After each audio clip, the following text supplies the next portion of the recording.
പറക്കി കൂട്ടും, ആർക്കാണ് കൂടുതൽ കിട്ടിയത്, ആർക്കാണ് കൂടുതൽ കിട്ടിയതെന്നൊക്കെ പറഞ്ഞ് ഞങ്ങളിങ്ങനെ അത് പറക്കി എണ്ണുമായിരുന്നു. അങ്ങനെ കിട്ടിയ മഞ്ചാടിക്കുരുവൊക്കെ ഞങ്ങൾ ഒരു കവറിലോ അല്ലെങ്കിൽ ഞങ്ങളൊരു കുപ്പിയിലൊക്കെ ആക്കിയിട്ട് കഴുകി വൃത്തിയാക്കി തുടച്ച് ഞങ്ങൾ എന്ത് ചെയ്യും, അമ്പലത്തിൽ കൊണ്ടു കൊടുക്കും. എനിക്കിത് കാണുമ്പോൾ ആ ഒരു കാലം ഓർമ്മ വന്നത്, കുന്നിക്കുരുവും മഞ്ചാടിക്കുരുവും ഒക്കെ പറക്കി നടന്ന ആ ഒരു കാലം. എനിക്കിപ്പോൾ ഇത് കണ്ടപ്പം ഒരുപാട് ഓർമ്മ വന്നത് അതാണ്. എനിക്ക് ഏറ്റവും കൂടുതൽ ഇഷ്ടമുള്ള.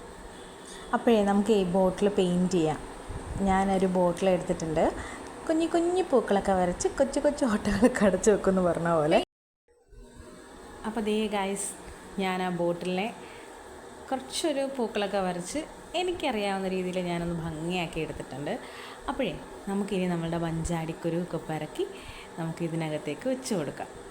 ബോട്ടിൽ പെയിൻറ്റ് ചെയ്ത് നിങ്ങൾക്ക് ഇഷ്ടപ്പെട്ടെങ്കിൽ തീർച്ചയായിട്ടും കമൻറ്റ് ചെയ്യണം.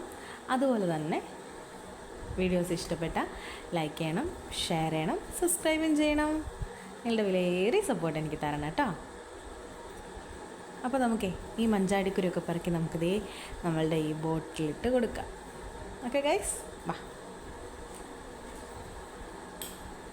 നമ്മുടെ മഞ്ചാടിക്കുരു നമ്മൾ വരച്ച് ബോട്ടിലാക്കി